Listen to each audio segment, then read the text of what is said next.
आनंद राय जी, यहाँ उपस्थित इस क्रांतिकारी गांव की पूरी आदरणीय जनता, पूरे मंडल से आए हुए सभी आदरणीय शिक्षक प्रतिनिधिगण, अन्य गुरुजन वृंद, आगे की पट्टी में बैठे हुए, मैं भूतपूर्व नहीं कहता, भूतपूर्व कहता हूँ इसलिए कि शिक्षक भूतपूर्व नहीं होता, वो हमेशा भूतपूर्व होता है। विभिन्न जनपदों में विभिन्न पदों पर सेवा करते हुए बालाजी और आपकी पूरी टीम को मैं बधाई दूंगा कि इस तरह का कार्यक्रम मैंने नहीं देखा था कि किसी एक शिक्षक विशेष की विदाई हो और इस तरह से सम्मानित किया जाए। और बड़े भाई हेमनाथ राय जी, आपसे कहना चाहूँगा कि निस्संदेह आपने अपनी सेवा काल में ऐसा कुछ किया है, इसलिए कि सब कुछ छूट जाता है यहाँ पे, इसी समाज में कुछ नहीं जाता साथ में। जब सेवा से विरत होता है आदमी तो केवल उसके कर्म जाते हैं, और जीवन से भी जब विरत होता है आदमी तो उसके केवल कर्म जाते हैं। आपने जो कर्म किया है उसका ये प्रतिफल है, ये सम्मान और इस तरह का लोगों के वक्तव्य, जिससे लग रहा है कि आपने नहीं केवल विद्यालय के बच्चों को नहीं, समाज को एक दिशा देने का काम किया होगा, इसलिए ये सम्मान हो रहा है। मैं इनसे जोड़ते हुए अपने आप को भी चाहूँगा ये कहना कि मुझे लगता है कि जीवन में शिक्षक वाकई कभी सेवानिवृत्त नहीं होता। अगर मैं सेवानिवृत्त होऊंगा तो घंटी बजाने वाले जो अधिकार है वो, अर्दली जो है वो, ड्राइवर जो है वो सब छूट जाएंगे, लेकिन आप केवल घंटी लगने वाले टाइम पर आना और घंटी लगने वाली टाइम पर जाने वाले प्रतिबंध से केवल मुक्त होंगे। आप जीवन भर इस अपने दायित्व से मुक्त नहीं हो सकते।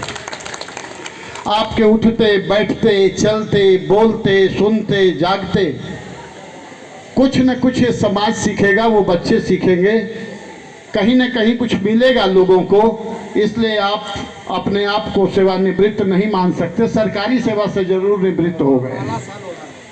मुझे लगता है कि जीवन में दो चीज़ें हैं जो हमें दिखाई देती हैं, एक शिक्षक और एक सड़क। अगर जीवन में इनका अनुसरण किया जाए तो हिचकोले जरूर लगेंगे, बाधाएं जरूर आएगी, परेशानी जरूर खड़ी होगी कि लेकिन मंजिल मिलने की गारंटी अगर कोई देता है तो वो केवल दो चीज़ होती है, वो होती है एक सड़क और वो शिक्षक। लेकिन इनकी सेहत का ख्याल रखना पड़ता है, समय समय पर मरम्मत करनी होती है। अगर इनकी सेहत का ख्याल रखा जाए, इन्हें ठीक से रखा जाए तो निस्संदेह इस गांव को इनके इस ज्ञान का, इस अनुभव का लाभ मिलता रहेगा। इस कार्यक्रम को देख के चूंकि समय ज़्यादा हो गया है, 4:30 बजे मेरा एक कार्यक्रम है बनारस में,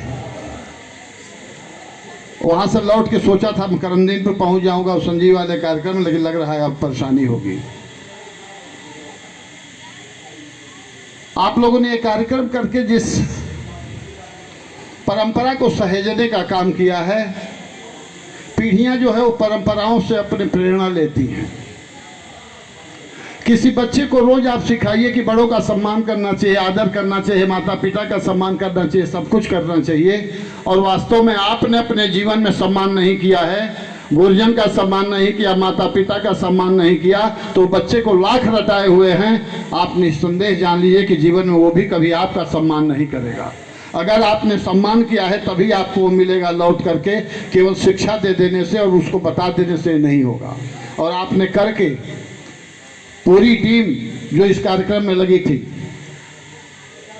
बालाजी मैं देख रहा था, विलंब हो रहा था, मैं जानबूझ के नहीं बोल रहा था, इसलिए कि मुझे लग रहा था कि अगर ये छोटे छोटे बच्चे देख रहे होंगे तो ये घर में जाके मातृशक्ति बैठी है, सिखाएंगी, बताएंगी कि नहीं ऐसा होता है।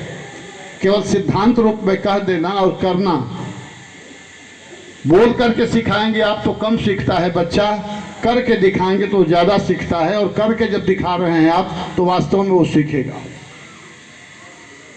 मैं बहुत लंबी बात न कह करके एक चीज़ कहूँगा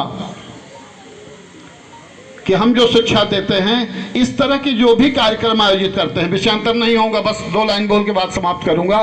इस तरह के जो भी कार्यक्रम होते हैं वो कहीं न कहीं प्रेरणा देते हैं आगे वाली पीढ़ी को। आगे वाली पीढ़ी सीखती है, प्रेरित होती है। और अगर संस्कार ये नहीं मिले, अगर अब परंपराओं को नहीं सहेजा गया, आधुनिकता की दौड़ में, आधुनिकता का मतलब मैं ये नहीं कह रहा हूं कि आधुनिकता नहीं होनी चाहिए, लेकिन आधुनिकता और परंपरा दोनों का सामंजस्य बिठा के अगर रखा जाए तो वास्तव में विकास होगा। और केवल आधुनिकता में जाएंगे, ये पुरानी परंपरा जो आज आप लोगों ने निभाई है, इसे छोड़ देंगे, तो ये नई पीढ़ी के बच्चे यही कहेंगे कि दादा ने पोते ने दादा की फोटो यह कहकर बाहर रख दी। पोते ने दादा की फोटो यह कहकर बाहर रख दी, एल्बम नया नया नया है, यह तस्वीर पुरानी है। अगर संस्कार नहीं दिया गया, संवेदनशील नहीं बनाया गया, तो इंजीनियर बन सकता है, डॉक्टर बन सकता है, कलेक्टर बन सकता है, एसपी बन सकता है, प्रोफेसर बन सकता है, लेकिन इंसान नहीं बनेगा। और अगर इंसान नहीं बना तो चाहे ऊंचे से ऊंचे पद पर बच्चा चला जाए, आपकी दी हुई शिक्षा उस दिन वो बेमानी होगी। इसलिए कि